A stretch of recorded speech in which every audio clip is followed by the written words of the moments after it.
안녕하세요. 리바이버입니다. 자동차 품질 인증 부품 강제 의무화 논란이 한동안 있었죠.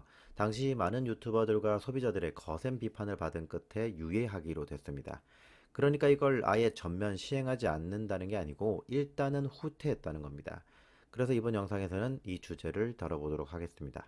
현재 국토교통부의 지정을 받은 대체 부품 인증기관은 카파, 그러니까 한국자동차부품협회가 유일합니다. 우선 여기서 첫 번째로 유일하다는 것부터가 문제입니다. 유일하다는 것은 결국 독점과도 같이 해석할 수 있습니다.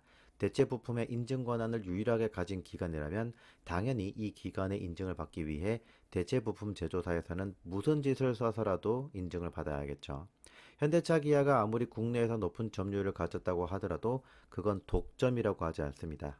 그 누구도 현대차 기아를 사라고 강요하지도 않았고 한국에서 현대차 기아가 유일하게 살 수 있는 자동차 제조사가 아니기 때문입니다. 하지만 인증기관이라면 얘기가 달라집니다. 인증기관으로부터 인증이 된 제품만이 대체 부품으로서 판매와 공급이 가능하기 때문이죠. 그걸 또 국토교통부는 하나만 지정해 놓고 시장에서 대체 부품이 곧 풀리는 상황에서 아무것도 하지 않고 있었죠.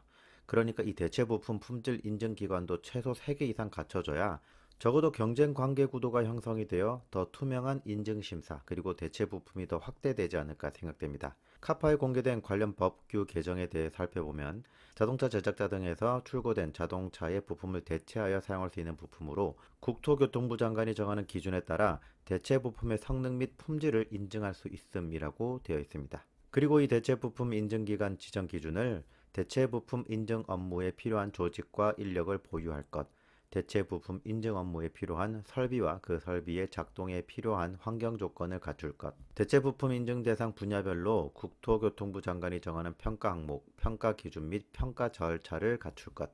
이렇게 세 가지로 나누고 있습니다. 저는 여기서 반문을 하고 싶습니다. 왜 소비자가 수리받을 부품을 제조사가 제공하는 품질 평가 항목과 기준이 아닌 국토교통부 장관이 정하는 평가 항목, 평가 기준 및 평가 절차를 따라야 하냐는 겁니다. 공인된 시험기관에서 자동차 관리법 기준과 국제 표준에 근거하여 시험이 진행된다. 당연한 얘기입니다. 하지만 제일 중요한 건 뭡니까? 그건 바로 수리를 위해 교환된 부품이 제조사에서 보증하는 모든 품질 평가 항목에 따라 시험을 했느냐 하는 겁니다. 예를 들어서 현대차 아반떼 프론트 범퍼가 총 10가지 항목을 시험한다면 당연히 대체 부품도 10가지 항목을 다 시험해야 한다는 거죠. 여기 카파의 품질 인증 프로세스를 보면 자동차 부품 제조업체가 인증기관에 인증 신청을 합니다. 여기서 제조업체는 대체 부품 제조업체입니다. 서류와 공장을 심사하고 부품 품질 인증 시험을 하는데 OEM 부품과 비교 시험을 한다고 합니다.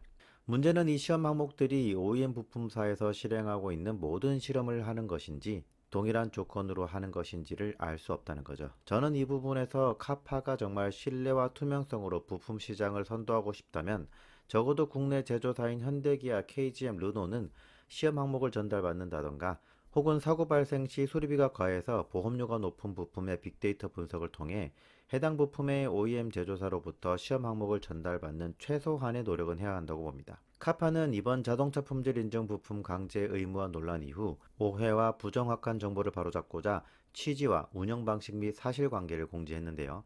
이 부분에 대한 내용도 읽어드리면 이번에 품질 인증 부품으로 선정된 국산차 부품들은 모두 국내 자동차 제조사의 OEM 부품을 제조해온 검증된 업체에서 생산되었으며 OEM 부품과 동등한 수준의 품질과 신뢰성을 확보하고 있습니다. 이 부분에서 저는 OEM과 완전히 동일한 시험 항목을 진행한 것인지에 대해 다시 반문하고 싶습니다. 물론 대체 부품이 누군가에겐 필요할 수도 있다고 봅니다. 예를 들어서 타인에 의한 과실 100%라면 무조건 OEM 부품으로 수리를 받겠지만 자신의 과실이 크다면 보험료 할증과 수리비를 생각해서 좀 더 저렴한 대체 부품을 선택하는 것도 좋은 방법이겠죠. 그렇기 때문에 대체 부품의 선택 권한은 언제까지나 소비자에게 있도록 법이 시행되어야 할 것입니다.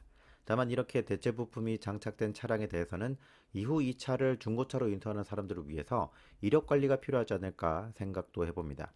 법적인 효력을 갖는 이러한 모든 시행령들은 이해관계자들 간의 상호 협의가 필요하고 이를 통해서 진행이 가능합니다. 저 또한 대체 부품에 대해서 무조건적으로 비관적인 시각을 갖고 있는 것은 아닙니다. 다만 실제 다수의 소비자들을 무시하고 강제로 시행하려고 했다는 점이 잘못되었다고 봅니다. 자동차 보험사와 카파 대 대한민국 2천만 차주들에 대해 확실한 사회적 협의가 이루어지고 시행되어야 하는데 그런 협의조차 이루어지지 않은 일방적인 시행이 문제였다고 봅니다. 현대사회는 인터넷을 통해 정보가 넘치고 있고 또한 다양한 커뮤니티를 통해서 새로운 정보들이 생성되고 있습니다. 이제는 이러한 법적 시행령을 숨길 수도 없고 조용히 아무도 모르게 시행할 수도 없습니다.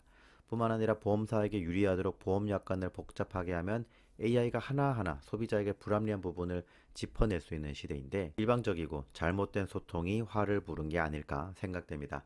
지금까지 저는 리바이버였습니다. 감사합니다.